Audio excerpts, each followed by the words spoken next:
Good morning. This meeting of the Arizona Independent Redistricting Commission will now come to order. Today is Friday, September 23rd, and the time is 9:10 a.m. Let's begin with the Pledge of Allegiance. Pledge allegiance to the flag of the United States of America and to the republic for which it stands, one nation, under God, indivisible, with liberty and justice for all.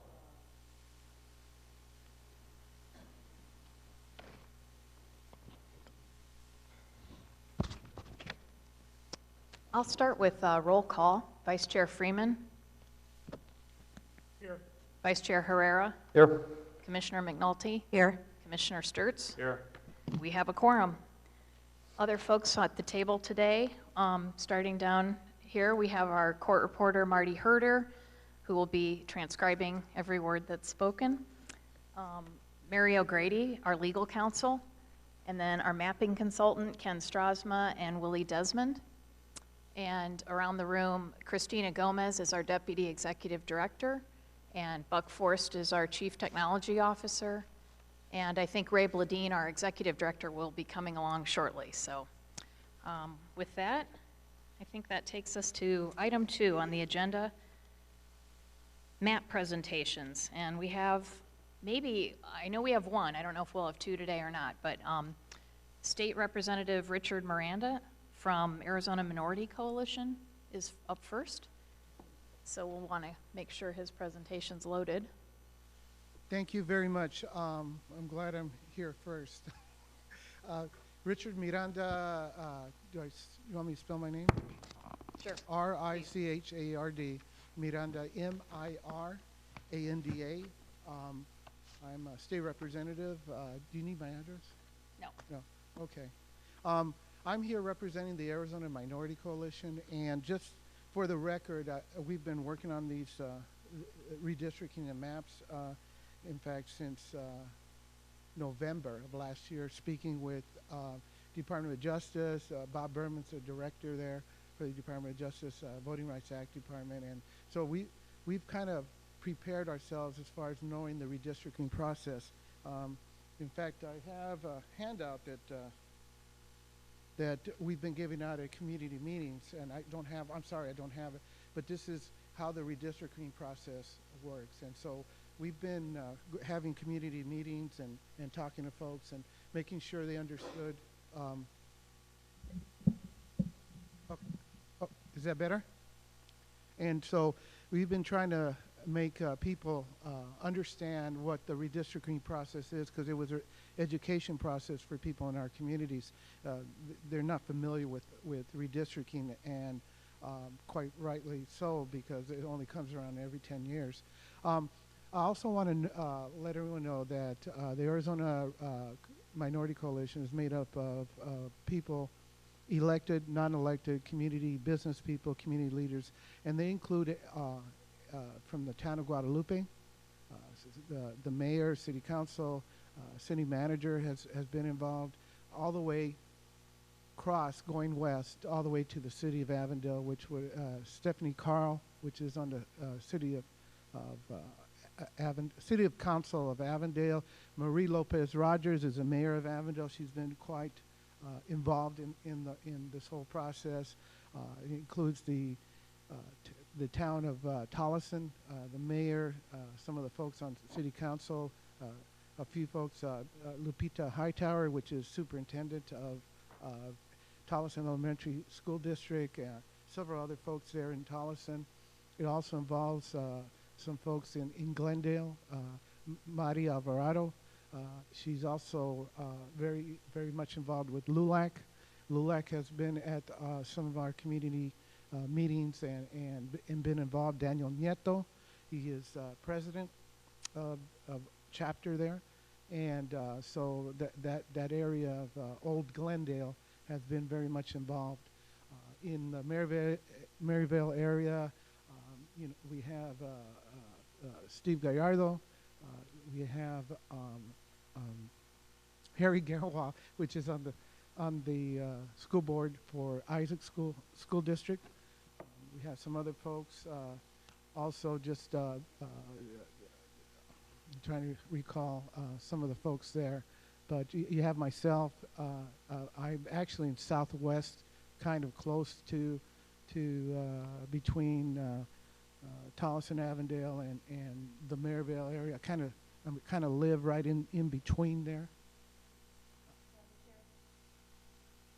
And if you could disregard any information regarding candidate locations or incumbencies.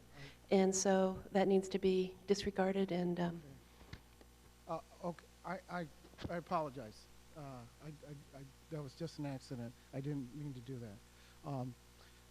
You have myself, Representative Anna Tovar, Senator Steve Gallardo has been involved in this process. Isaac Cerna from the Levine School Board has been involved. We have some other folks that are outside some of our communities. Lorenzo Sierra that has been involved in the process, and many others. I want to also include that Senator Leah Landrum Taylor is also co-chair of this Arizona Minority Coalition. I believe they gave a presentation in South Mountain Community College. I was out of town at the time, so I could not attend. But several folks, if you can recall, at that meeting came and were in support of the Arizona Minority Coalition and the maps that we presented. I want to go over some of the things that we included, we included we included education. We included communities of interest in drawing these maps. We included socioeconomic factors, household income, those types of things. We included also some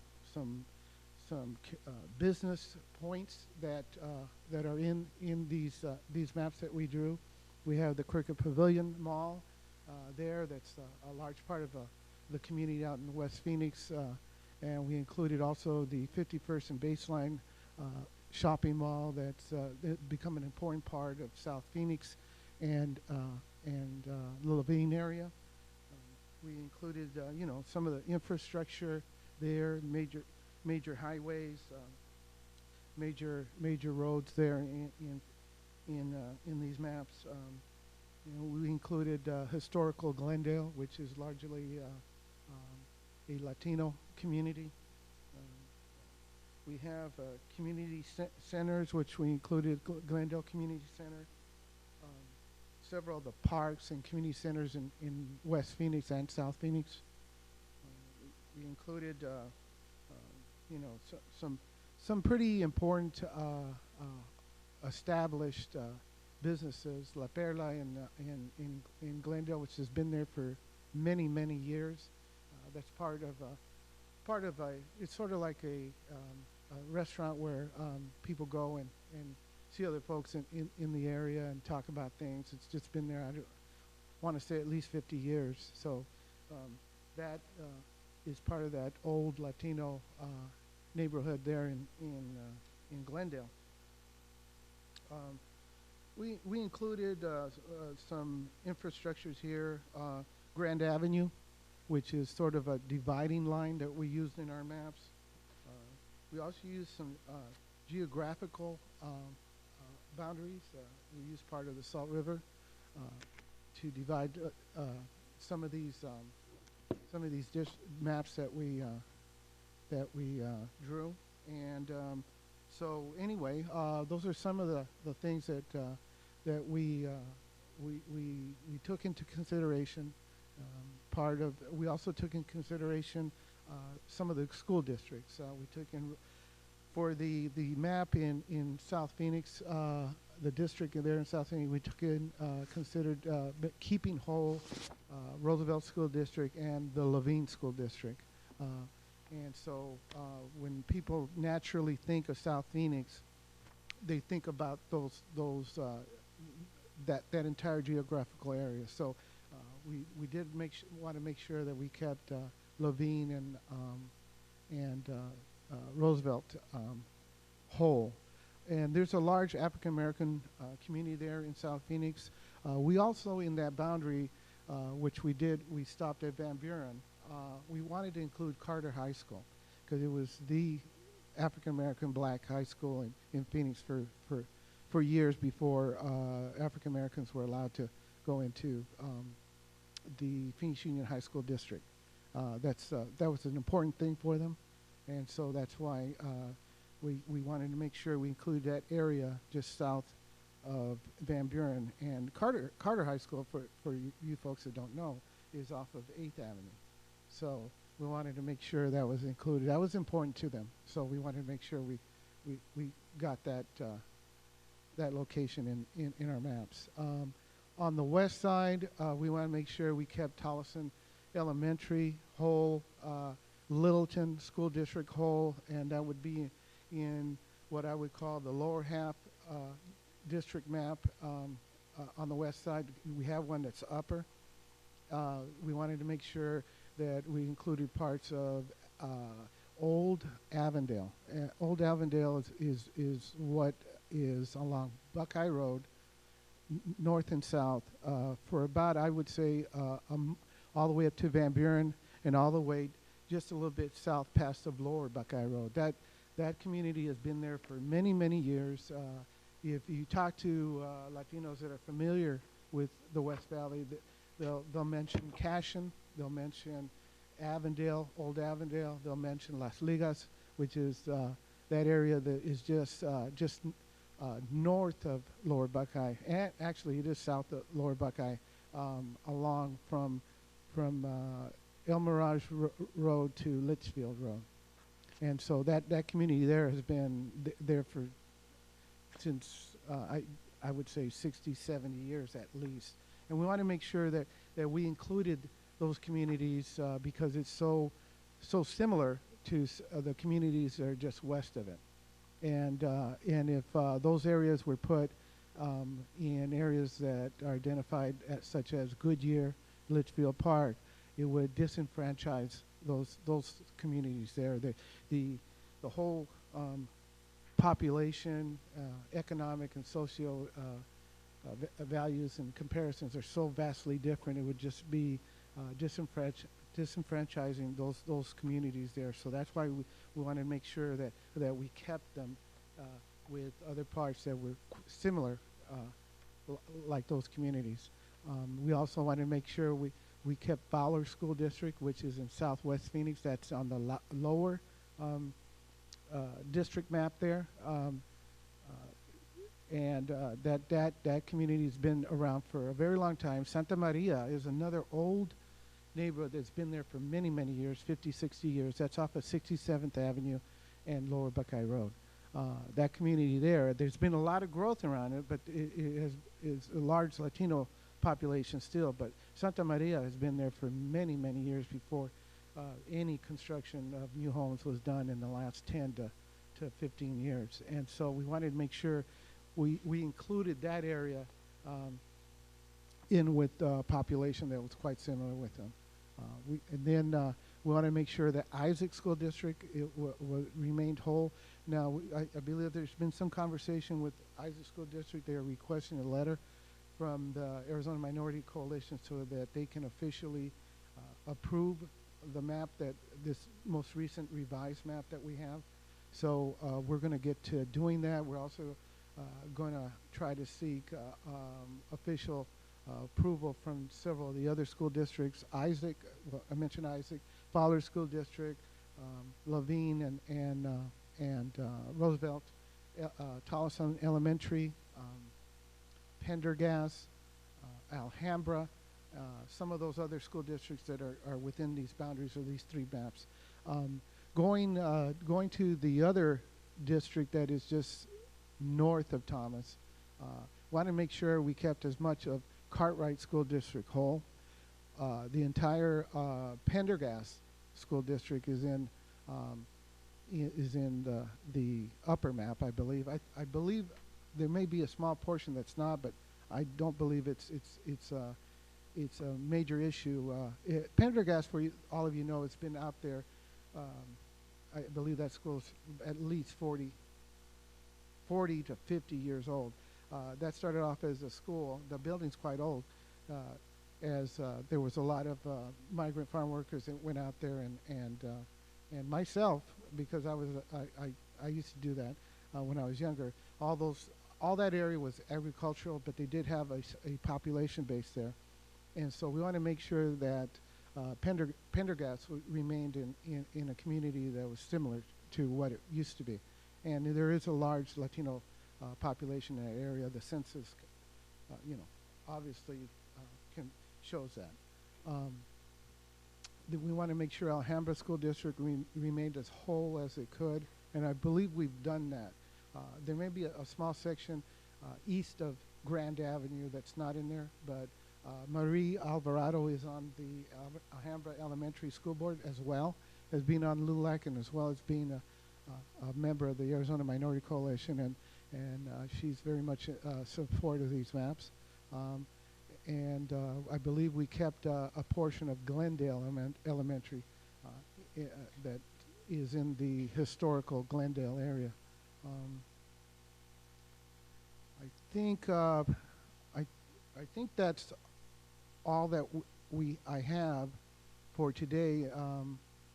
I also want to state, I know that Hispanics for a Better Government proposed a congressional map for the Phoenix area, and we're very much supportive of that. It's not by coincidence that if you took that congressional map and put it over these three districts, it's almost similar, and that's because of the nature of the communities there. They're largely Latino. They're largely the same communities of interest that we've been talking about to the commission about the legislative maps. It is an area that such as the West Side and South Phoenix that see themselves as communities, and so it's not surprising to me that if you did put the congressional map over these three districts, that the latest ones, that it's very much similar. So with that, I think I've covered everything that we wanted to cover. We used compactness. As you can see, these maps have no little fingers sticking out trying to include or just blocks or whatever. If you look at it, the district in South Phoenix uses 48th Street, but it does include the town of Guadalupe because town of Guadalupe feels more in common with South Phoenix than it does with the communities that are east of it. The long squiggly line along the bottom is South Mountain, South Mountain Park, and so that's why it's so up and down on the side.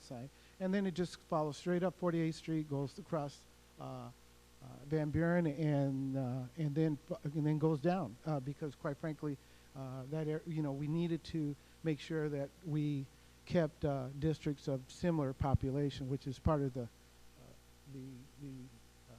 criteria that you have to use. Then on the west side, we used 19th Avenue and just cut straight down along Thomas, more or less, and then we just went west all the way to Avondale, and kept part of the Agua Fria River there on the west side, on that northwest corner. So we did use geographical boundaries on that location, and then for the other largely Latino community, we still kept west of 19th Avenue and just went straight till we got to Grand and just went up Grand. And so we used, those types of infrastructure dividing lines, such as Grand Avenue, and then included historical Glendale, and then went straight across and then went straight down. And those populations are very similar. There's not much difference in population. I think it meets the criteria that the Redistricting Commission is going to have to consider. So with that, that's the end of my presentation. I'm so sorry. I didn't mean to do that, but I'm open to questions. I'm not sure if you have questions? Thank you very much. I'll check. Commissioners, do you have any questions on the presentation or comments? Madam Chair? Mr. Sturts? Ms. Rana, thank you very much for all of your hard work and for what the Arizona Minority Coalition has been doing. Does the Arizona Minority Coalition have a website? No, we do not. Is there a list of, you gave a pretty long Yes. laundry list of folks that have been involved in this over the course from November through currently and going forward. Is that possible, something that you could prepare and Absolutely. I can submit that through? I can get that to you early part of next week. That'd be very helpful. There was an article that was published a couple of days ago where you were mentioned regarding, and I wanted to see whether or not you read the article. It was an op-ed piece. Was it for Daily Star? It was in the Daily Star, and I think it was in the Republic as well. It had to do with percentages of population in these districts. I wanted to see whether or not you'd read it and had any comment on whether or not the logic behind the article was correct or. I didn't read the article, but I know more or less what the article was about. I think it quoted me somewhere around 66%, at least, to try to get these minority districts, especially in the Phoenix urban area. If I can just go back just a little bit, obviously we are one of 9 states that have to get pre-cleared. And in our talks with the Department of Justice, they obviously are going to be looking at the ability for a minority population to select a candidate of their choice. I think it's not only population, but voting performance, I think, is that the Redistricting Commission has to take into consideration.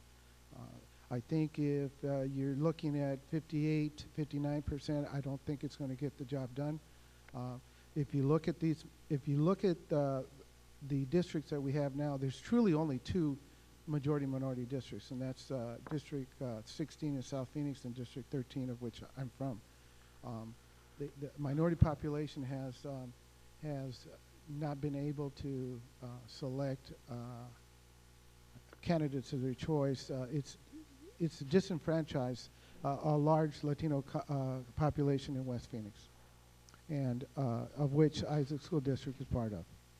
And so, with that in mind, I would think at least 66% is what you are going to be looking at, if not higher. Now, my district went from 61%, 62%, and now it's almost 71%. Latinos tend we naturally stay within communities that are similar to us. And so in trying to draw legislative district maps, it would be hard to not have a high percentage of Latino population, given the fact that we're so compact and that we are communities of interest, that it would be very hard not to do that. And keep in mind that the Department of Justice still has to pre-clear these maps. It's just, I think that we can also look at the maps that were objected to by the Department of Justice that was in Texas just this week. Their objections were raised the question about the ability for a minority population to select a candidate of their choice. And so with that, I think the Minority Coalition is trying to make the members of the commission understand the communities of interest out there and understand that we are going to be a high percentage, just simply because, we don't we're not a population that is in high numbers in rural Arizona, some other parts, but we have high concentrations in the Phoenix urban area, and we have high concentrations in the Tucson urban area. And we do have some high concentrations in Human or Somerton, Welton. But I'm not here to speak on that. I'm here to speak on the Phoenix urban area. And you're going to find that it's almost, I don't know how the commission is going to not have high concentrations of Latinos in some and to the point where it is going to be possibly 70%, because we're just that high in concentration in small areas, and we feel we are communities of interest. And so the 66%. No, I think because of the way we've drawn these communities, you're looking at 70%. In South Phoenix alone, these maps have 15% African American plus 55.4, something like that, of Latino population, which is over 70%. And you're going to find that in these two other districts, simply because of the compactness of minority population. Madam Chair, as a follow-up to that, am I reading the chart correctly that in District 16, you're currently, as it's currently designed, you've got 59.75% HVAP population, 13 71.62, and 14 70.38? Yes, you are right. I apologize. I think I was referring to voting age population. Okay. So. But yes, you're right on those figures. And what would the voting age population of those, you've got of gross population of 71.62% in 13 in your district, what would the HVAP population be? Well, in the southern district, the voting age population would be somewhere around 69%. Okay. I believe. Yeah. And it would be similar in that northern district on the west side. You got the north-south districts. It would be pretty similar. Again, it's compactness. It's where minority populations live. In regards to, you are a sitting you're a sitting legislator. Yes. Do you think that it's and you are also a participant in the Arizona Minority Coalition? Yes. Do you think that it would be positive for other sitting legislators, because the district that you're talking about is the district you currently hold, correct? Do you think that it would be positive for the other legislators to be bringing testimony in regards to mapping of their own areas and districts to the commission? I believe everybody has a right to come and speak in behalf of their communities. And I don't know who you're referring to, but I'm not referring to anyone. I'm just saying, I'm just wondering whether or not you would think that would be something that would be positive for other sitting legislators to bring forward their concepts for maps. I think as someone that's from those communities, I think they're entitled to come and speak about their communities. I'm born and raised here in Phoenix, so I kind of know pretty much this. I'm sure that you know your neighborhood very, very well, Yeah. and that your testimony is invaluable, and the work that you guys have put together is invaluable. Is this the same minority coalition that sued the previous commission? You're talking about a coalition 10 years ago. No. They may have some folks in it simply because they might be around at the time, but it's a different dynamics of people. There may be a few folks in it, but in my opinion, this has been more inclusive. Madam Chair, Thanks. I'd just like a point of clarification from legal counsel. I'm not sure some of these are mapping questions, and I'd like legal counsel to be cognizant of that issue, please. Thank you. I do have a question for Mr. Miranda. Yes. As I look at the data that you've given us, the HVAP is the first, second, third, fourth, fifth, sixth column over. District 16 is shown as 54.79% HVAP.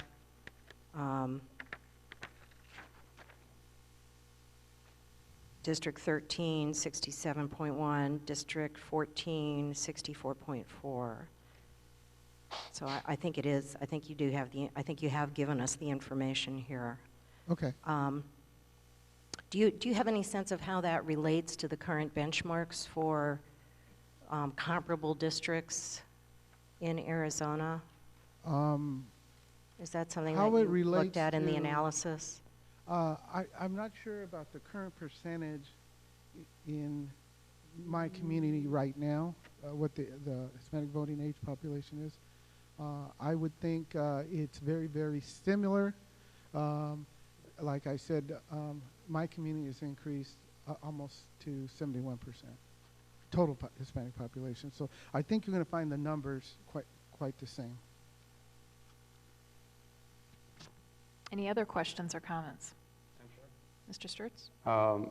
This is a question for legal in regards to meeting of the existing baseline numbers.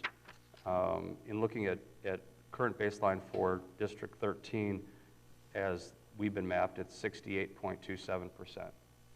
Would it be, would there be a, in your opinion, to prevent retrogression, would we actually be looking at increasing the HVAP percentage for District 13?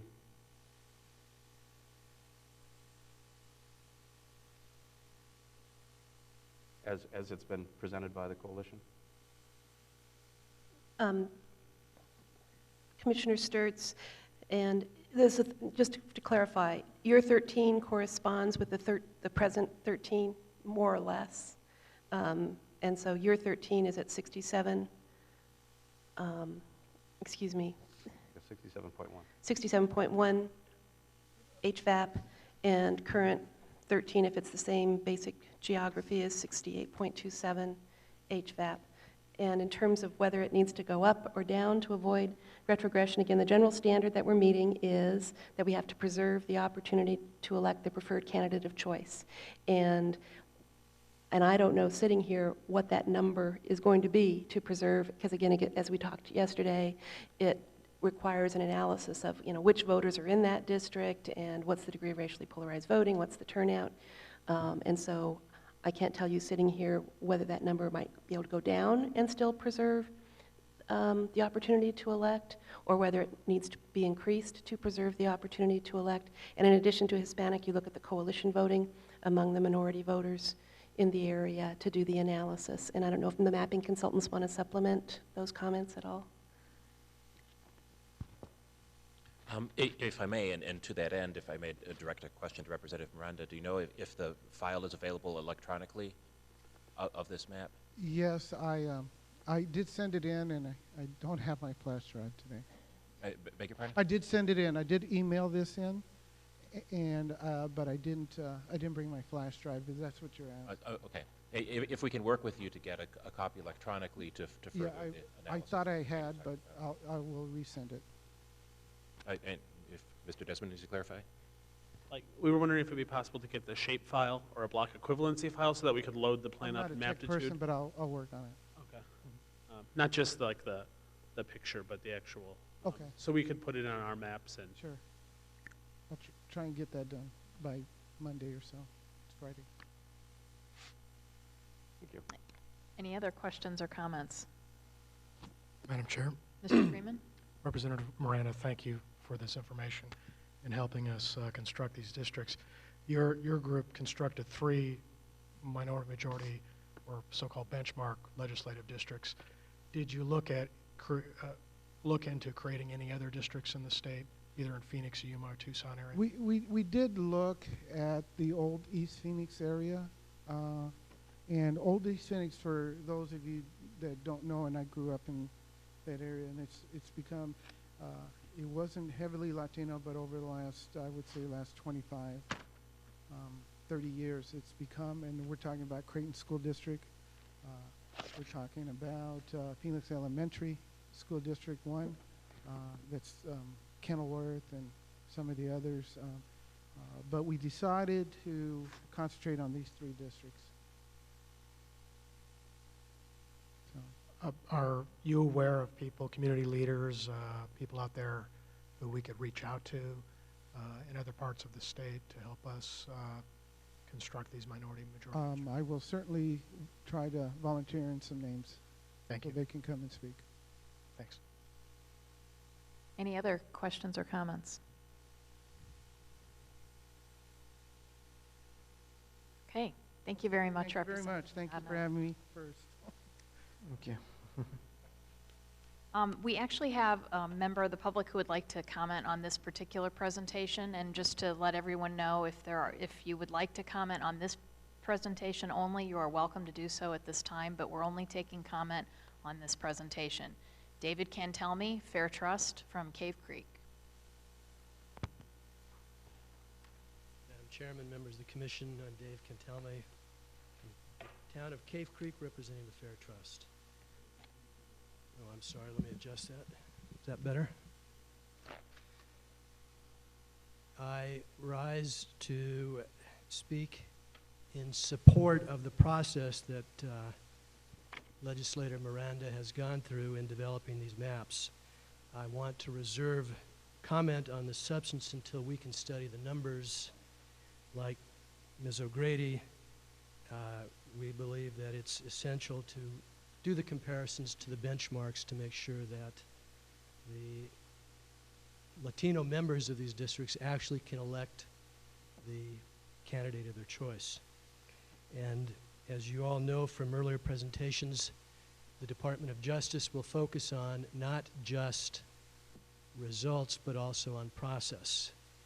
And on process, I do want to make some comments on what Representative Miranda's group has done, because I commend it. It sounds to me as though they've done an awful lot of outreach, and outreach is critical. Second, it appears that they have followed the neutral criteria in drawing their maps. And by that I mean, of course, compactness, contiguity, communities of interest. It's clear from the discussion that they focused substantially on communities of interest in these old and well-established parts of the valley. And in that respect, they appear to have followed the Department of Justice guidelines. I know Mr. Miranda said that they had been in contact with Department of Justice, and it appears evident in the process that they followed. I want to point out from the guidelines that were published by the Department of Justice in the Federal Register at volume 76, number 27 on February 9, 2011. The factors that seem to coincide with what Mr. Miranda and his group has done.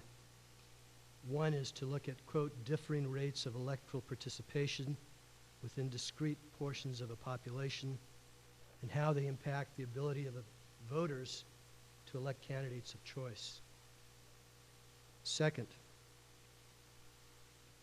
whether minority populations have been reduced. And third, and this is the one in which I want to give emphasis because I think sometimes it's not given enough emphasis in consideration of voting rights compliance.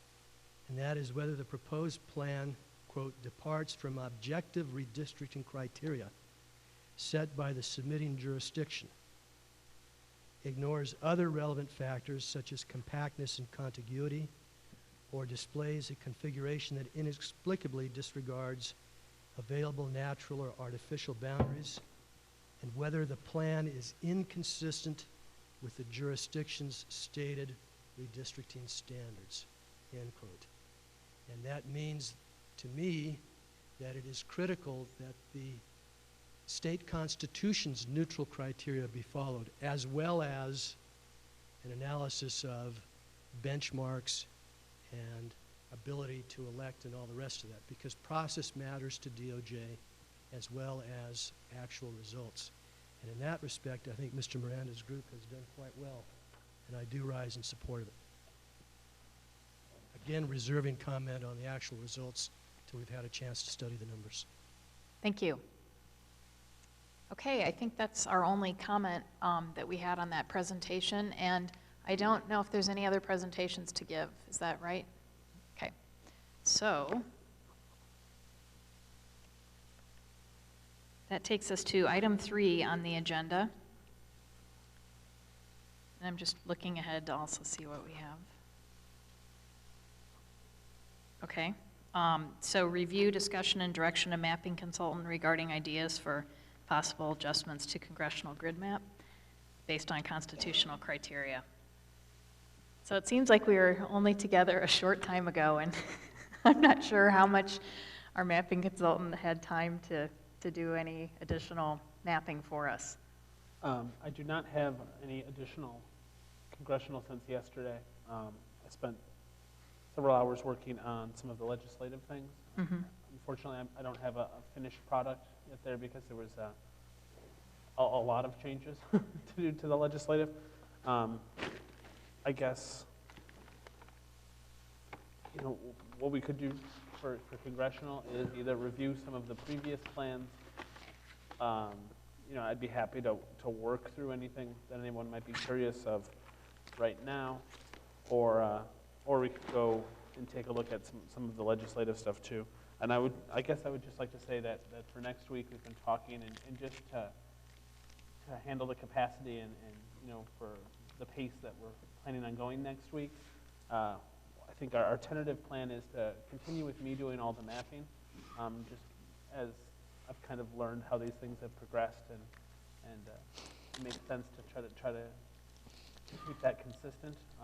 A lot of my time as of so far has been spent getting the packets ready, getting the layouts, creating the support tables and charts. So I think what we're planning on doing is having some other people on our staff handle all those things once the maps are created. They'll work late into the night after I'm done having everything ready for the next morning, and then they'll send it off to the IRC staff, who will be able to then print it and get it all ready to go for the meetings the next morning. So I'll hand it off to them around midnight. They'll work from midnight to early in the morning, and then the staff will come in, get everything ready to go for meetings that day. Just to, I guess, just let you know that there is a plan in place to make sure we're able to get everything done next week that we need to. That's great, thank you. And you'll be here all week next week, is that Yes. right? Here, okay. So do commissioners have any thoughts on anything we talked about yesterday with congressional grid maps, or new ideas that we want to discuss now? Or anything you'd like Mr. Desmond to pull up and go over?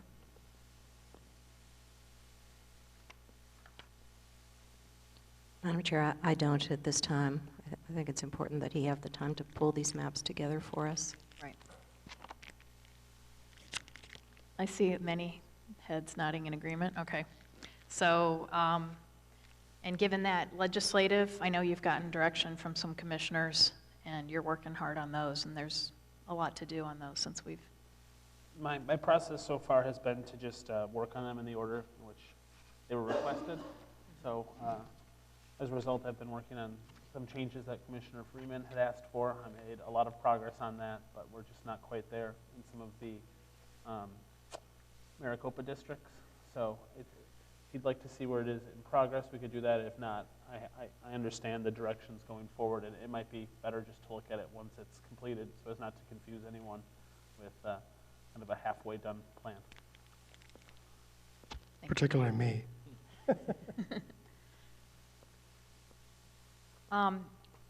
Yeah, I'd like to just note that on these congressional grid maps, I mean, there are great elements in all these versions, and to the extent practicable, to borrow a phrase from our Constitution, I would like to combine into one, take the best of all the maps and try to begin looking at, you know, one map that we can all then start to adjust lines from. So I'm going to be looking at that this weekend and sending something to Mr. Bladine that can go to Mr. Desmond and the rest of the commissioners.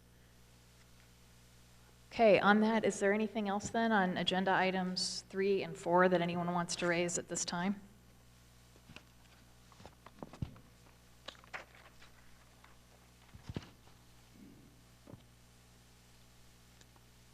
Okay.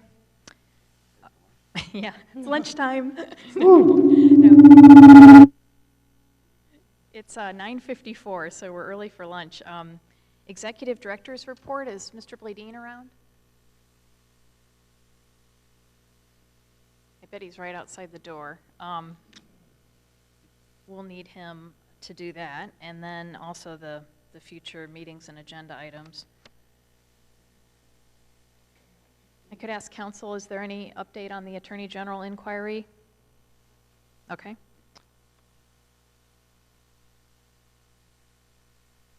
So it looks like this really will be a snow day because we have the Executive Director's Report and then public comment, and then I think we'll adjourn and get to work individually.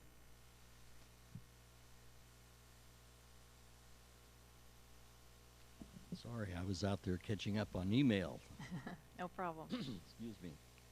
I thought the first thing we might do is Christine and I have been working on setting up as much as we can for second round public hearings. And I thought we'd just give you a quick briefing of some of the things that have been going on. And then perhaps we could also, I'll fill you in on some statistics that we have in terms of public input. And then finally, just confirm the agenda for next week. Christine? Thank you. So far, we've had several cities who have contacted the office and have offered their facilities. So it's mostly from the cities around the state. We've had the city of Chandler, Bullhead City, Eastern Arizona College, Flagstaff, the Navajo Nation, and recently we've also been in contact with the folks in Prescott as well. So different parts of the state have really come together to help us get started on the second round of public hearings. So hopefully it'll be easier the second time around. As far as with video conferencing, I have been in contact with ASU, and we, myself, Buck, and Ray had a telephone conference with them, and unfortunately they won't be able to help us during the second round of public hearings with video conferencing. Right now they informed us that their staff is stretched really thin, so they won't be able to help out. I did contact U of A, and they are doing some research right now to see what they can do to help out. We've also been in contact with a streaming company. With this company, Buck and I, we spoke with them briefly, and the problem with this company is that they need advance notice, a few weeks, so we're not sure if that's going to work out. But the cities and towns that I have spoken to have mentioned that they do have video recording capabilities and streaming as well, so that'll help us out. As far as round two, staff has planned on having a packet, and I've spoken to the mapping consultants as well as legal counsel. And what we plan on having is a welcome letter from our chair, a summary of the timeline of events that have happened with the commission, such as the grid map, the first round of public hearings, the grid map, where we are in the process currently, and so forth. The next item in this packet would be the actual draft plans. So it would be a draft congressional and legislative plan, followed by our public input form, which may have to be revised to accommodate folks' input regarding to the draft plans. And finally, the last page will be information on our website. So that's in process right now. Lastly, our outreach / media plan. Stu and I are planning on developing a plan for publicizing second round public hearing schedules. The last time people asked if we can give them some notice of the second round of public hearings. So Stuart and I will work on giving some notice to the public so that they can share this information with their communities. So that's where we are right now. Great. It sounds like you're giving a lot of thought to this. Do we have any questions or comments on what Ms. Gomez just presented? Madam Chair? Mr. Herrera? Ms. Gomez, the company that you mentioned that you were trying to coordinate with that needed advance notice, is this a local company? This is a private company. It's a government streaming company, and they work with federal agencies, and they work with state and cities as well. But do you know if it's a local company, or? No, it's not. Is there any way you can, is a local company that does similar work been considered? We can check. Yeah, I would appreciate that. Again, I would appreciate it if we tried to when we spend the taxpayers' money, if we can be as local as possible, whenever possible. And Ray just informed me that he believes that Buck's researching that right now as well, so. Thank you. At one of our last meetings, we talked about the start date for the second round of public hearings, and I know that's a moving target, and it's very difficult to commit right now to different dates, but to the extent practicable or possible, I would like to do that. I know that we talked about October 3rd initially, but then well, we first talked about September 26th, but then we moved to October 3rd that week, but we weren't sure we'd really have draft maps that we felt enough analysis had been done on to go out and present to the public. So, and it then also became clear the 7th and 8th, it sounds like, are holidays, and that means the week of the 10th, that's a Monday, would be our start. And one idea could be that we aim for that date, starting the 10th, and just start scheduling those hearings. If by chance we are done and feeling comfortable and confident earlier and have draft maps to present, and all the public input packets are ready and everything, we could begin earlier that week of the 3rd, just put in 1 or 2 hearings that week, like the 5th and 6th, I was thinking. It's a Wednesday, Thursday, but those would have to be hearings that could be easily kind of on, scheduled at pretty late notice, and I know that doesn't allow a lot of time then for advanced press. Right. So it's really a challenging situation. Do other commissioners have thoughts on that start date? Excuse me, can I make one more point? Sure. October 10th is a holiday. Oh, that's Another Columbus Day? holiday, yeah. Okay, so it would be starting October 11th, which is a Tuesday. Right.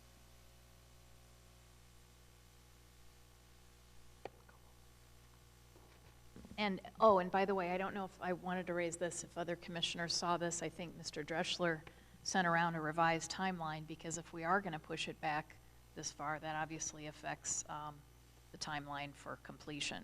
So you should have received an email, I believe, from Mr. Dreschler that went out that shows kind of that revised timeline if this is what we do. Madam Chairman, that's correct. I think last week Andrew updated the schedule, and if it was a delayed start, here's what it would do. And I think that went to all of you, if I remember right. And I just wanted to comment, I think if we set a date, we could do the vast majority of planning for whatever that is, but you're right, if something gets decided earlier, then we could try to find some easy locations to get some hearings set and do the best we can on that. We've also talked that when it comes time to actually setting the meetings, we'll try to get a couple other people in the office to help make those calls and arrangements. So we'll try to compress as much as we can getting the meeting set up. Probably the hardest part would be getting the public information out, but again, we should be able to get it, if we have a date, we should be able to get it out for the vast majority of the hearings long before we get there. Any thoughts from other commissioners on this? Madam Chair, I think that would work well. That makes a lot of sense to me. And I like the idea of if we do finish earlier than that and we have draft maps ready, it seems as though we can't have too many hearings in the metropolitan areas. We're working hard to get all over the state on the rural areas, and those are hard to set up. But if we started earlier with something in the Phoenix metro area or the Tucson metro area or the Casa Grande area, even if we did those hearings again later in the process, I don't think that would be redundant in any way. Okay. I like that idea. I think the other thing that I'm more hopeful that will make life easier for us this time is we really have had a lot of cities come forward early on and offer their facilities and indicate they have streaming. And then also having this connection that appears that it's going to work in eastern Arizona to link us some of those smaller cities. So if we can start working on those on a fixed schedule, I think that'll help a lot. And if we can do that, we might be able to do double meetings. But so far we haven't quite figured out how to make that work. But we're not giving up on it. So could we aim for, as commissioners, October 11th as a sort of official start date? But if, we do actually finish earlier, and we actually could possibly have something the 5th or 6th. Does that sound reasonable? I've seen one thumbs up, and I heard, okay. And Mr. Herrera's nodding, okay. So so if that would work for you guys, then October 11th, which is a Tuesday, would be the official start. And we'll keep tracking, and if it looks like we can do something earlier, then we'll do it, but we'll prepare for the 11th. Madam Chair, could I ask Ms. O'Grady a question? Just remind me, the 30-day comment period starts when we release the maps or when we start the hearings? When you approve the draft maps. When we approve the draft maps. Okay, thank you. So if we were to approve one map before the other map, the 30 days would really begin when we approve the second map, because it's when we approve both maps? Or, I mean, from a practical perspective? I don't think the Constitution's really explicit on that. Right. But that's the way it would work, because as a practical matter, it seems like we're having one round of hearings, and I can look at the language to see if we can run the clock separately for the two plans. I don't think we need to do that. I'm just thinking that that's how it would have to work, because we couldn't, have a 30-day comment period on only one map, right? We'd have to do both. So the later we start, the later the 30 days ends, or the later we release the draft maps, the second of the two if we didn't release them both together. I'm not sure that the clock couldn't run separately, because they are two independent maps. Okay, thanks. I think that's an interesting concept too, is decoupling those, and I'm wondering if that's something as a commission, what your thoughts are. Say we get the congressional map done first, and would we want to go ahead and get that moving down the track and submitted separately from the legislative? I would think the election director folks around the state would be pretty excited about that, but just that they could at least have a sense on the congressional, but I don't know what the legal ramifications are or other thoughts. Madam Chair.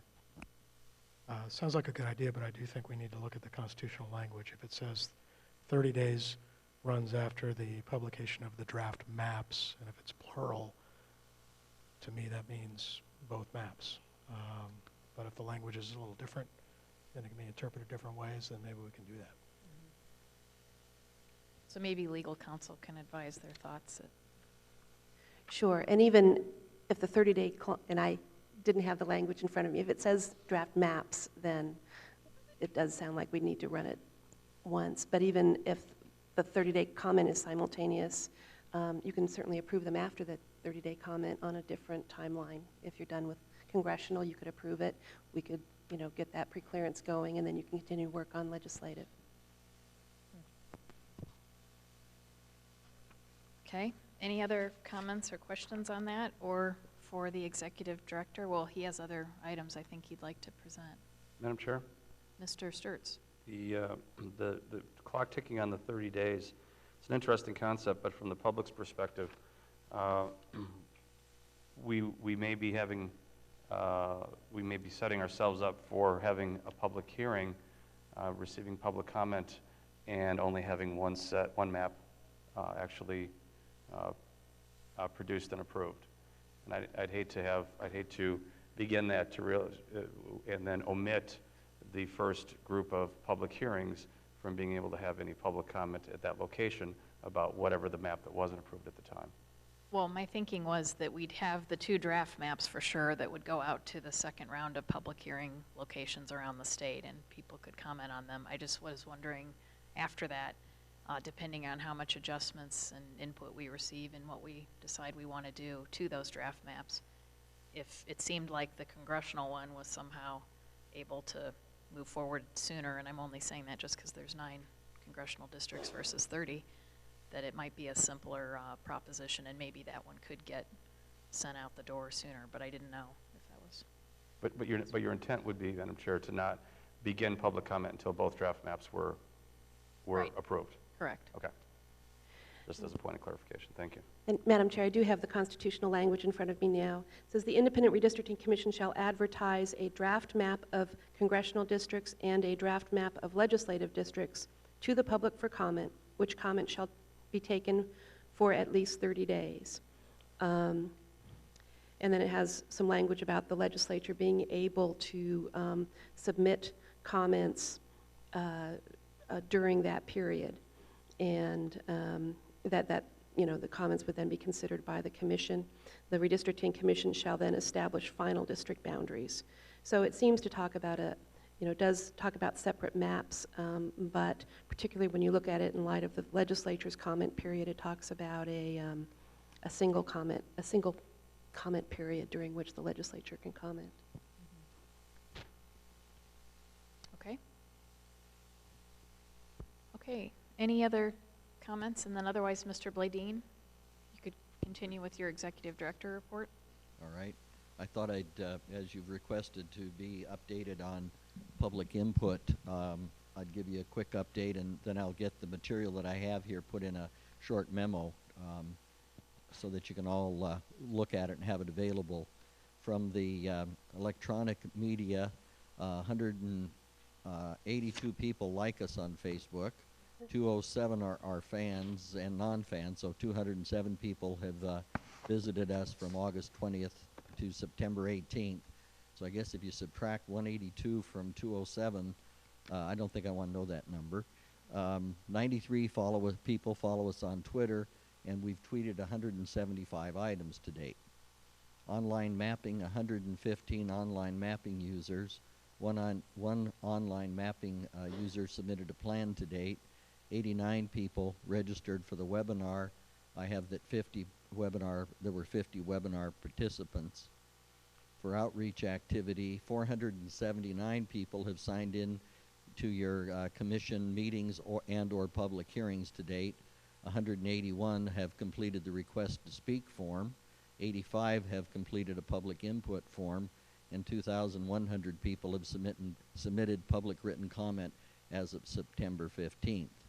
And we've had 16 requests for the production of documents under the public records request. In terms of all meetings, total sign-in to date is 479, 181 requests to speak, 85 public input forms, and 26 maps submitted to you from the public, not including emails and letters, and that all is up to yesterday. Having said that, I'll get this written up in a report so you can really look at it. I know that Christina had hoped today to have a book for you this morning, but I think it's going to be available this afternoon after you adjourn, that has all of the press clippings since the inception, since the beginning of the commission in one book, and then an update of additional material that has come into the office. So we are still continuing to get a lot of input. We've had a email campaign that I would guess has generated, at least in my mailbox, about 150 emails saying that communities of interest is the most important activity. Some of them are duplicates. We haven't sorted them out, but I think you should be aware that there's been a lot of community input on that via email to our personal accounts, and I think some of them are doubles. I think Stu got some. Christina would have, but they didn't know she started with a K instead of a C, so she didn't have to keep going through hers. But anyway, that activity's out there and that concern. Yep. Also on Tuesday, you will be receiving binder number 5 of written public input. Well, she mentioned that. I'd just say I had no idea when we started this of the amount of material that we are sending to you and gathering and documenting. And I feel very lucky that we are able to have some people that can do the outreach and also can go through and gather this material and prepare it. And it's, at least at our end, it's worked out. I know it's been cumbersome for you, but we also can tell you're using it because of the questions you're asking. So we will continue to do our best to get that out on a timely basis. And obviously, we're also logging it on to Catalyst as quickly as we can so that it's available in a more searchable pattern. One more, okay? Sorry, Buck just informed me that we have 1,365 email comments on our website. So that's much more than the 2001 Redistricting Commission. I think in terms of public input, that's all the comments I wanted to make. I just wanted to clarify again and double check the meeting schedule for next week that we'd talked about. And I think that the one question I don't believe we got answered was on Wednesday the 28th. We'll meet from 9 to 5 p.m. in Metro Phoenix. And Commissioner Herrera has a conflict from 11:30 to 2:30. Do we want to take a break during that time, or which actually might give the mapping consultant a little time to do something? I don't know how much help it would be, but plan to take a break from 11:30 to 2:30. Unless I hear an objection, we'll go ahead and do that. I might also, under Director's Report Summary, Willie and I know Willie and Ken have had discussions too, and I don't know whether you've talked about this, about how we can speed up getting some of the maps produced and back to you. And we're going to work between the two offices to see what we can help do to expedite the production of material, and Strategic's going to see what other people they can add to help Willie calculate numbers. Willie still will be in charge, and maybe under my director's report, if they want to say something about what the director's going to be doing, it would be appropriate time to do that. Madam Chair. Ms. McNulty. Mr. Bladine, I just have one comment about the agenda and the issue of the break. I would ask that you work with legal counsel to make the agendas in such a way that gives us the greatest flexibility so that we aren't precluded from doing something that we haven't noticed. But at the same time, I think we can always, once we've released the agenda, if it makes sense to adjourn to give the mappers time to work, that we can do that. So I just ask that we write the agendas in a way that give us the most flexibility to do those sorts of things next week. Okay, I'll work with legal counsel on that. My initial thought would be we cover the whole, we say when the meeting's going to start, we put tentative like we have, put a note in that says there may be a break between these times. But notice it as a start. We don't normally notice a finish, so I think we can accomplish that pretty easily. Okay? And I think is it the 28th when Mr. Herrera has a conflict? Yes. Treat that day the same way, just instead of like putting in a block for 2 hours, just in case we do want to continue with any So sort of meeting. But if it works out, we're saying that I'm sorry, ma'am. but if it works out and we want to, break during that time so that the mapping consultant can do things or whatever, we may. Just, Okay. again, the flexibility comment's a good one. Okay. And that's all I have, unless Strategic wants to make some comments. No, what? Mr. Desmond did mention the new system you described, where we'll have the night shift working probably between midnight and 5, doing some of the reports that Willie's been doing himself. Also, I've been pleased with the number of requests we've gotten for different mapping formats. I think the first grid maps we had up in 2 formats, and now we're I believe it's 10 different file exports that Willie ends up doing for each map. So we'll be having another team doing those, and with the goal of having it by, say, 5 a.m. and then working with the IRC staff to get the packets produced, which should help streamline things and keep Willie from collapsing by the pace of next week. Also, if it would be appropriate, I wanted to add a little bit to the report on the online mapping input. In addition to the number of people who signed up and the 50 who participated, we also had a great amount of feedback in terms of questions afterwards, which we've been following up on.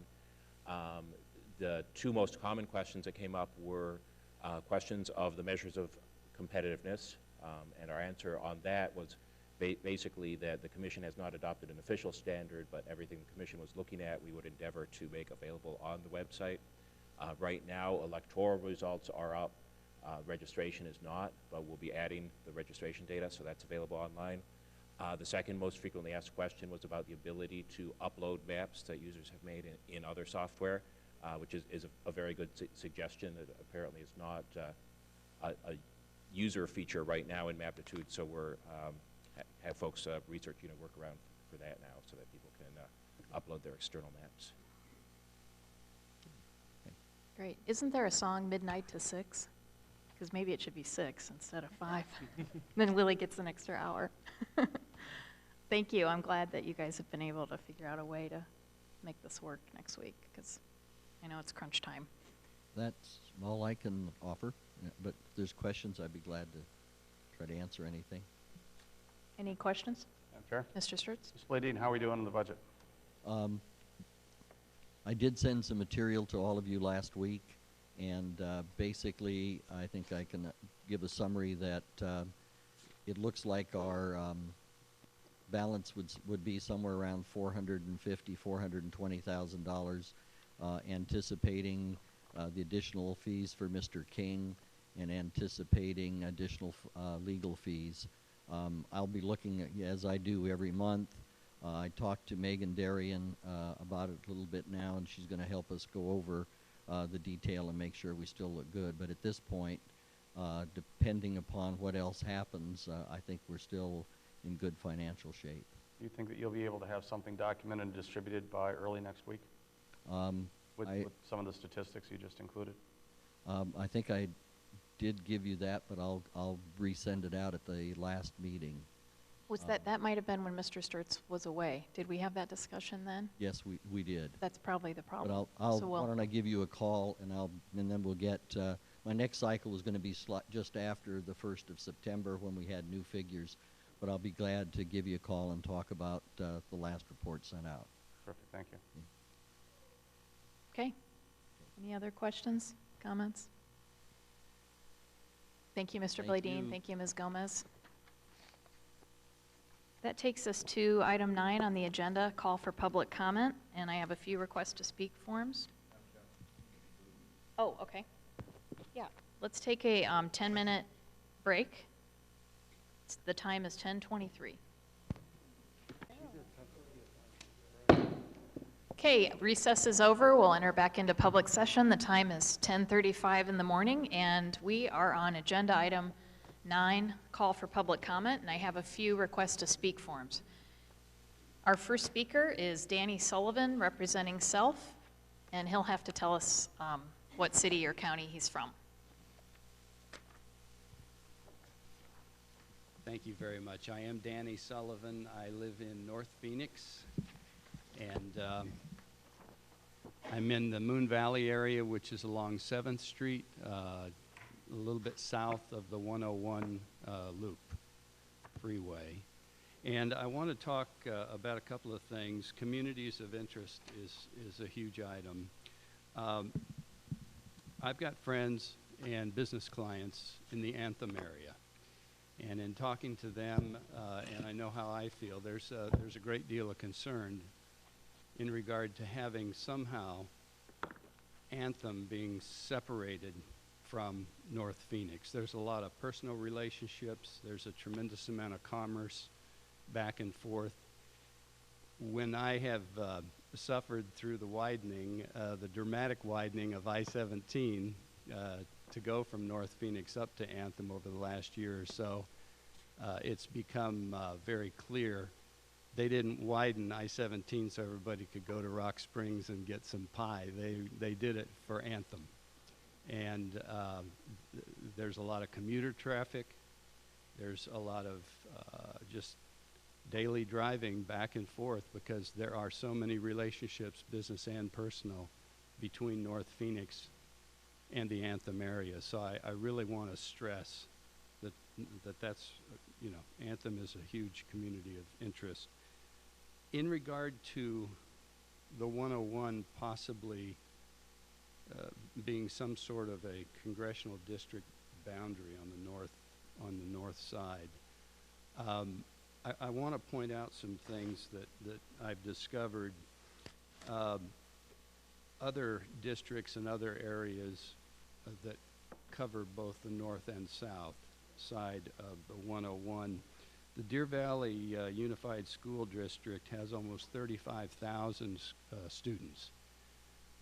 There are 3 high schools, 2 middle schools, and even 2 elementary schools within that district, to kind of put a finer point on it, that overlap on the north and south side of the 101. So the 101 is going right through the middle of all those districts. The Paradise Valley Unified School District also covers both sides of the 101 substantially, north and south, with Pinnacle High School, 2 middle schools, and 3 elementary schools that cover areas on both the north side and the south side of the 101. Both of our North Phoenix City Council districts, Districts 1 and District 2, are also on both the north and south side of the 101. And in fact, in speaking about Anthem, Districts 1 and Districts 2 reach all the way up to Anthem. The Arizona Department of Transportation does a great job with our freeways. They have 5 engineering and 5 engineering and maintenance districts. One of those large districts covers both the north and south sides areas of the 101. And I thought, you know, they built the 101 and they don't even see it as a logical boundary for anything. I'm not sure that the 101 is a logical boundary for much of anything. But if we took the 101 idea of it being a boundary off the table, I would still have to say that any boundary that splits Anthem away from North Phoenix just kind of flies in the face of the whole idea of communities of interest. Those 2 areas, that North Phoenix area and Anthem, are so tightly connected. I appreciate your time this morning very much. I appreciate the hard work you're doing. I wouldn't want to be doing it. I don't envy the task you've taken on. Thank you. Thank Madam you. Chair, I just have one question for you. Mr. Sullivan, are you watching our hearings on the live stream? Yeah, I have, yes. Okay, thanks. Okay, Thank you. Our next speaker is Lynn Breyer, representing Self, and Marion Stoddard and David Bareilles. Thank you, Chairman, Commissioner. I live in Scottsdale, and some of these maps are very troublesome to us in Scottsdale. I'm speaking for me, but I also talk to an awful lot of people in Scottsdale. We do not really think that the city of Scottsdale belongs in the same district as Apache Junction based on community interest. And I've studied Prop 106, which is part of the Arizona Constitution. And there are 7 goals that are supposed to be considered in this process of mapping. Goal 6 simply says, political party registration, voting history data, residents of incumbents and candidates may not be used to create district maps. And Goal 7 says competitive districts are favored if they do not significantly harm other goals listed. Goal 4 is the community of interest goal. And it's that goal that I think has the most weight in this consideration. People move into areas for a specific reason. They have a lot of interests in common. They have a government in common. They have schools in common. They have commerce in common. They have entertainment and cultural events in common. There's an awful lot of common interests in Scottsdale that are not found in areas like Apache Junction. So I do not believe that lumping Scottsdale in with Apache Junction is at all appropriate. I think they have very little in common. I would like to see competitive I have been on the streaming live videos, and I've also gone back and watched some of the archived ones. And competitive seems to be about all I hear. I think that is fine. I think we do need to be competitive, but not to the detriment of all the other things, or as this wording says, the harm of all these other things, particularly community of interest. And that's my statement for myself. I do have a statement from Marion Stoddard and David Barrias from Sonoyta, Arizona. They have not been able to find a meeting close enough to them to go themselves, and they asked that I read this statement, so I'd like to put this on the record. My wife and I, residents of Sonoyta in Santa Cruz County, attended one of the first IRC public meetings in Nogales prior to any concrete proposals or what-if maps were available on which to make comment. Consequently, most all of the citizens who addressed the board pretty much just congratulated the board on volunteering for the redistricting task and identified themselves with a number of special interest groups for which they pleaded attention for as yet unspecified concerns. Two items which seemed to be voiced by several speakers were competitiveness and the desire to have 2 or 3 congressional districts created which would border Mexico. Leaving the meeting, we both concluded that the word competitiveness would become a popular term for the duration of the redistricting process and pondered whether that word would join other political buzzwords like fairness, social justice, corporate greed, etc. Considering item 1, I am forced now to conclude that competitiveness in the lexicon of redistricting means that the major parties believe this is their chance to divide up the state by mutual agreement with total disregard to the interests of the citizens. It seems that politicos truly have no interest in anything but winning control, and consequently supports the argument that the country is currently being run by what is described as the ruling class, professional politicos, staff, and office holders who feel comfortable in either major political party just as long as they are running things. In redistricting, the concerns of the citizens who are grouped by land use and other interests such as farming, ranching, tourist trades, mining, etc., are disregarded in favor of political affiliation. This is in direct contravention to Goal 4 of Prop 106, which states that boundaries should be defined by communities of interest and not by voting history, data, party registration, etc., as stated in Goal 6. In Goal 7, it clearly stated that competitive districts are favored only if goals are not harmed. The second thought repeated by several speakers at the Nogales meeting was that it would be a positive outcome if redistricting resulted in districts where a Hispanic would have an increased chance of being elected. After 70 years of hearing about the unfairness of racism and trying my best to eradicate any evidence of that in my personal and business life, I find it appalling that race is now to be considered as part of this process, thus making race an official consideration in elections.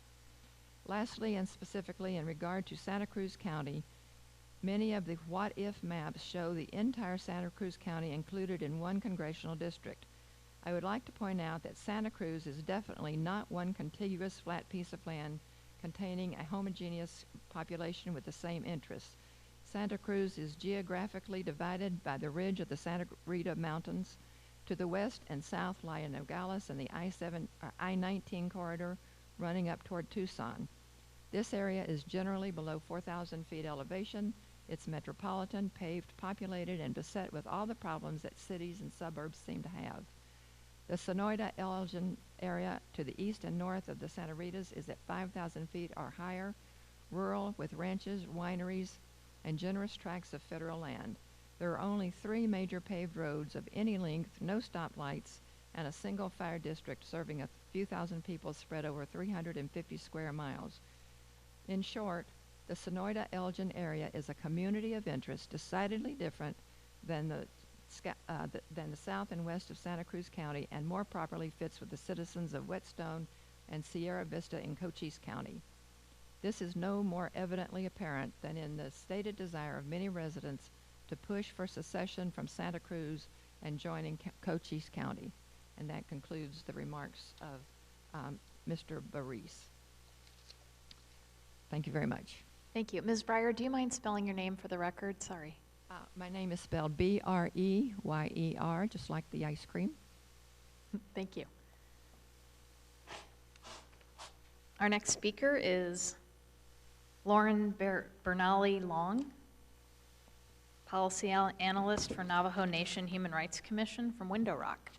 Good morning, Commissioners, Madam Chair. My name is Lauren Bernali Long. Lauren spelled L-A-U-R-E-N, Bernali as in B-E-R-N-A-L-L-Y hyphen Long, L-O-N-G. Thank you for giving me this opportunity to present to you. I just want to address two topics that were brought up yesterday with respect to Navajo Nation. We definitely will be looking at meeting with the Hispanic groups, the Native American groups. We have that in the planning process right now. And the other item that I want to also bring up is that the Commission, the Navajo Nation, will also address the issue with respect to the preference with the congressional maps of NN1 and NN2. That is all that I have to say, unless there's other questions you have. Thank you. Are there other questions? Thank you. Okay, thank you very much. Our next speaker is Steve Muratore, publisher, Arizona Egalitarian.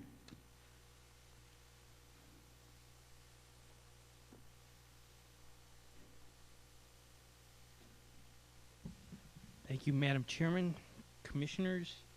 Steve Muratore, M-U-R-A-T-O-R-E. I have two things. First, I wanted to reflect on Representative Miranda's comments, presentation, and the fact that Mr. Cantelmi put it on the record that he thought Miranda did a good job with outreach. However, I don't believe that Mr. Miranda provided any evidence to show what that outreach was, and that concerns me. So if he can show that his outreach was what he said it was, fine. The other thing that I have is on behalf of the Arizona Competitive Districts Coalition, I've been asked to read a letter with concerns that they have about maptitude. On behalf of the Arizona Competitive District Coalition, we need to bring several concerns to your attention about the maptitude public mapping tool. As you are aware, our multi-partisan coalition sponsored a contest to promote public input to district drawing as well as civic education instruction to the public about the redistricting process. More than 550 people had prepared, finished, or at least attempted more than 1,000 maps with the software we use called Redistrict Arizona. We are in continual contact with over 1,700 people who are interested in the activities of the commission, you guys, and the ongoing redistricting process. While the programmer of Redistrict Arizona, Azavia, was one of the contractors that proposed to create a public mapping tool for the commission, and while we disagreed with the reasons that the commission gave to use the Maptitude software, we have been strongly encouraging that the public use the Maptitude mapping tool to have their voices heard. Our goal is to give the public a greater role in proposing and scrutinizing maps that come before the commission. As such, the public depends on a fully functional public mapping tool. So we were shocked last week when we participated in the Maptitude training webinar to learn that functions which are key to public participation are not even included in this mapping tool. And by the way, Mr. Strasma did partially address a couple of these concerns earlier, but you know, until they're followed up on, there's still concerns. At the time you reviewed the public mapping tool proposals, you were told that there would be a few differences between the three packages. Evidently, this is not the case.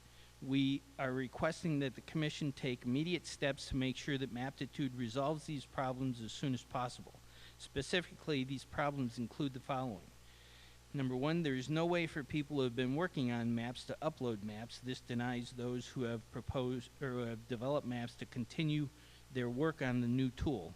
It is particularly unacceptable because the technology for uploading data text files is widely used. The staff should either rectify the situation through Maptitude or offer to translate the maps of those who had previously saved maps as data files such that they can be viewed in Maptitude. Number two, there's no way right now to easily share users' maps with other users, nor is there a forum in which citizens can share ideas. If part of the goal of the online mapping tools for citizens of Arizona to reach broad consensus on maps, then the Commission is only balkanizing their ideas by not providing this feature. Further, this encourages the submission of hundreds of parochial ideas rather than a few consensus ideas. Number three, competition is not evaluated by any method yet, putting the public at a disadvantage to the Commission when evaluating maps. This is especially true when decisions are being made right now that will determine the look of the draft maps. Even if the Commission has not defined competition yet, several objective measures could be chosen to help public map drawers, such as voter registration and past election performances. Number four, voter registration numbers are not available, whether tied to the issue of competition or not. Number five, the Voting Rights Act data is not clearly labeled or demonstrated on the legend. As the public needs to understand and respond to the voting rights requirements, the Commission should make this clearer. Number six, AIRC staff does not instruct users of Maptitude that DOJ requires no backsliding on levels of minority voting population density. The tool should alert users when this threshold is not met, just as it would with a district that does not meet equal population levels.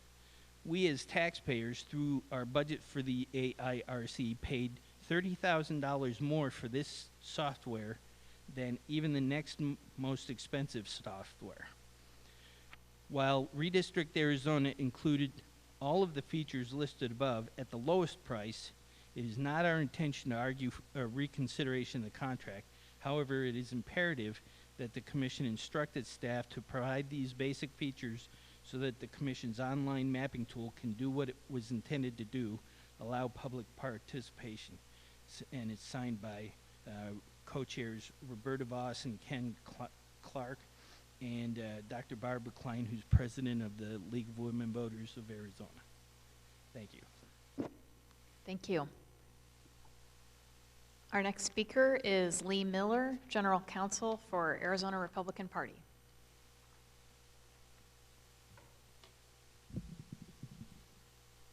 Good morning, ladies and gentlemen. My name is Lee Miller. I'm the General Counsel of the Arizona Republican Party.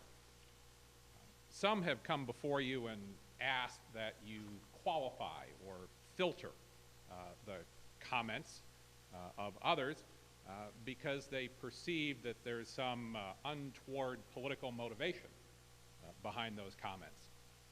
And then others come before you and assert that they represent self, and then are able to make a most thorough, most articulate presentation in favor of a map that has a comprehensive set of districts and also generates very predictable results.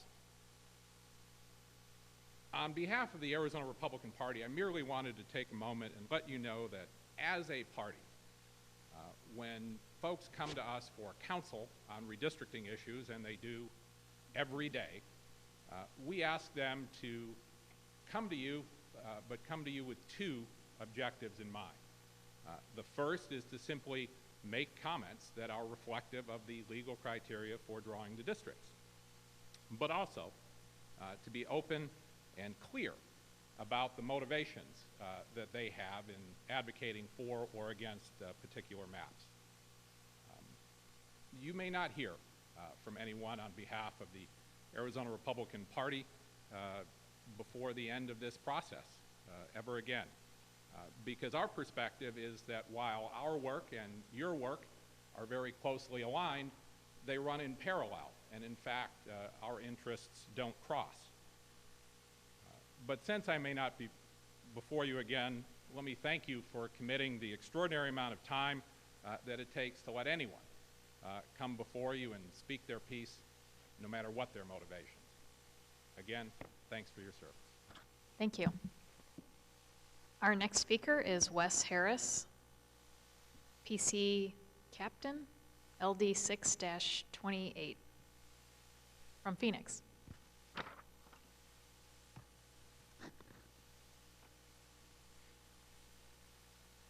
Good morning. It's Wes Harris, W-E-S-H-A-R-R-I-S.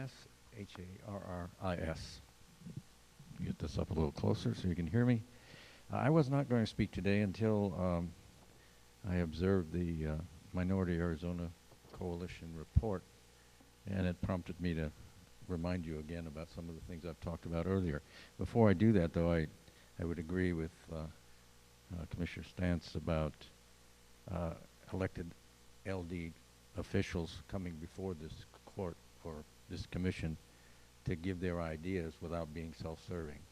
I think that's a positive thing because they really know their districts a lot better than we do or you do, and they can probably provide you, as the previous speaker did, with some details that were very pertinent. Now, the one thing that I've found interesting about this particular presentation was the population, and I'm curious as to whether this is current data or if it's old data and how it relates to the registration.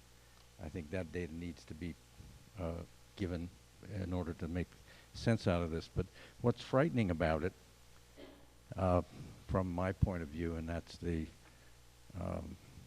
voting ghetto type of situation that we're confronted with. I'd like to see what the numbers were in 2010 for these particular districts, 16, 13, and 14, and what they are, and compared to what they appear to be now, which is an incredible 71.6% in one of the districts of a certain ethnic background, which, if that was less 10 years ago, would be evidence that this particular legislation has caused a unintended consequence, and that is a grouping of a bunch of people all in one group, as opposed to where we used to be spread out.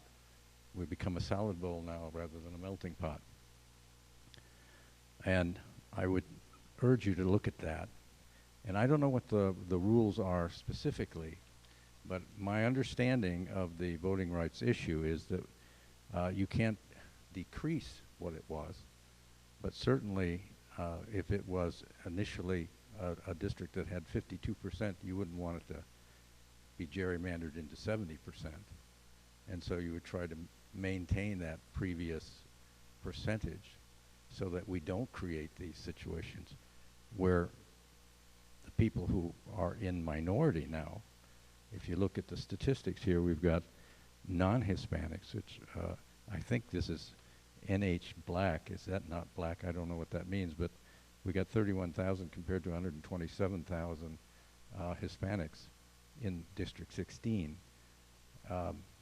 Those people are the disenfranchised ones, because now they're either going to have to move out to get their voice heard, or the district itself has to be more competitive. And we talk about competitiveness. Does that pertain to minority districts, minority majority districts? Do they have to be competitive as well? Those are the questions I put to you, because if I were sitting where you are, I'd certainly want to know those answers and be able to take a look at those districts and redraw them so that they're a little bit more competitive and still maintain the integrity of the voting rights issues and legislation. That's my whole thing. Thank you very much. Thank you. Our next speaker is David Cantelme, representing Fair Trust from Cave Creek.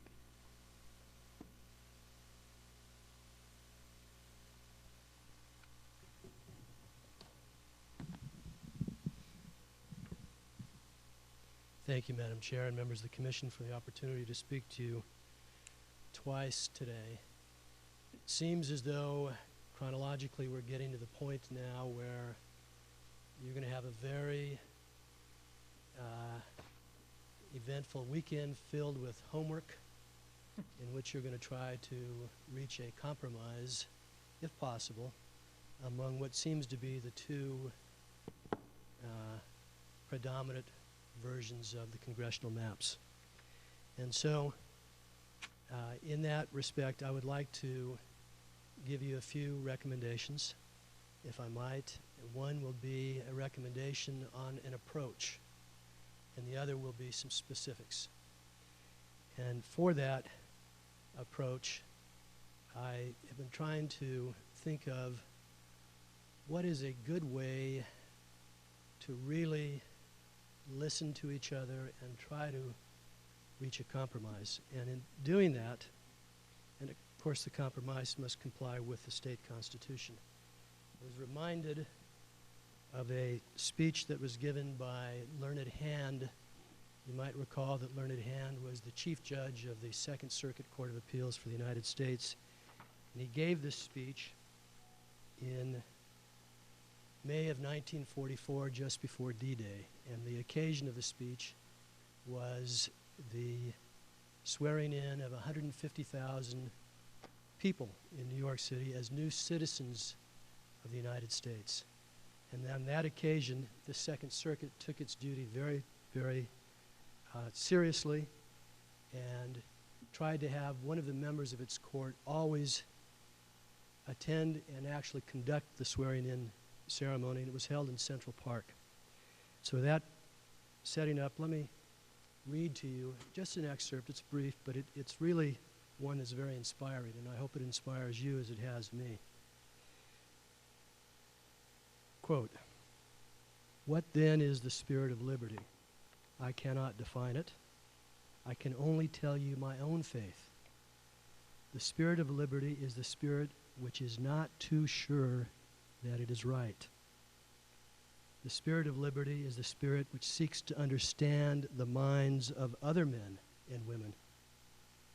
The spirit of liberty is the spirit which weighs their interests alongside its own without bias. The spirit of liberty remembers that not even a sparrow falls to the earth unheeded." And that's the approach I would very much commend to you as you work hard on your homework assignments this weekend. Specific points that I would commend to you that I think are consistent with the state constitution and would provide good maps for all of Arizona. First, of course, you have to achieve the 2 Latino benchmark districts. I've said that repeatedly, and I don't think there's any disagreement with anybody in this room that that has to happen. Second, 2 rural districts, wholly outside Metro Phoenix and wholly outside Metro Tucson. One in eastern Arizona, one in western Arizona. Those features are found in both of the predominant maps. But I would strongly urge, in reaching that compromise, if it can be reached, that we give 2 fully rural districts to the 1.5 million residents that live outside Metro Phoenix and Metro Tucson. It's time they've had their day. In Metro Phoenix, after complying with the Voting Rights Act, I'd like to echo what Mr. Sullivan said to you earlier. Respect communities of interest, follow city lines to the extent practicable. In Phoenix, because it's so large, give some consideration to the way districts have been drawn, as Mr. Sullivan said. You might also look at the Phoenix or the county supervisorial districts just to get the general trend. Obviously, you can't model after them or copy them, but just the general trend of what makes good districting.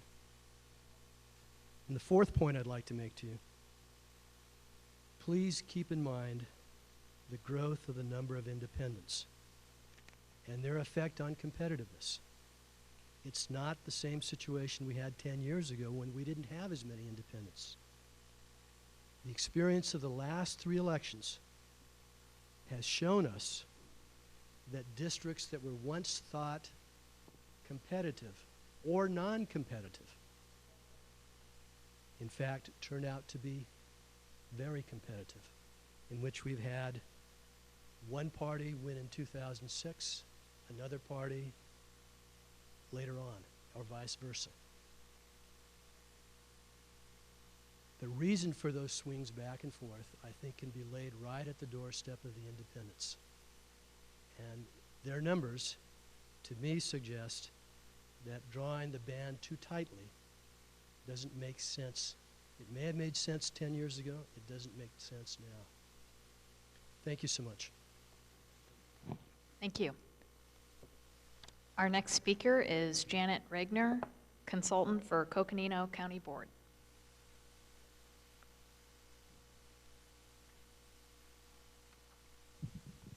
Good morning, members of the commission. My name is Janet Regner, and I'm a consultant for Coconino County. And I'm just here today to kind of reiterate for you the comments that were made by Chairman of the Board, Lena Fowler, last Friday here in the Valley, so that as you go into your deliberations this weekend and next week, that you will keep these comments in mind. Number one, the Coconino County Board of Supervisors supports the Hispanic Coalition Congressional District map. Number two, the supervisors support the River District maps, version 6A and the subsequent versions so far. Obviously, there's going to be some changes as you continue your process. They do have, excuse me, serious concerns about the whole counties and 3 border districts maps for the reasons stated by Chairman Lena Fowler last Friday. We're hopeful that when the 2 maps are combined, as has been suggested, that the IRC will take seriously the viewpoints of Coconino County and their diverse interests and communities of interest. We appreciate the work that's been done. We appreciate the perspective of the different commissioners on these maps as they're proposed today. And we're hopeful that as you come back next week, we'll begin to see a merger of these maps where we can further define the position of Coconino County. Thank you very much. Thank you. Our next speaker is Maureen Bayardi, representing Self from Phoenix.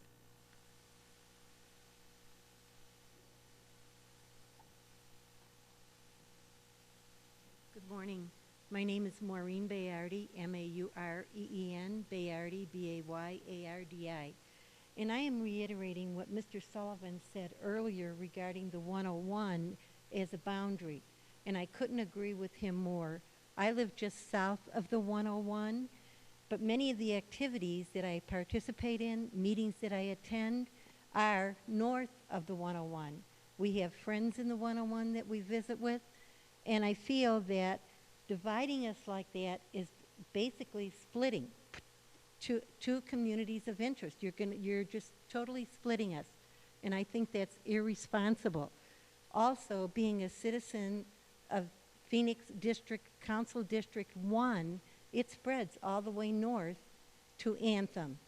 And I don't think it's right to split us up. I'm very concerned about it. I'd like to see fairness, and I'm beginning to wonder about that.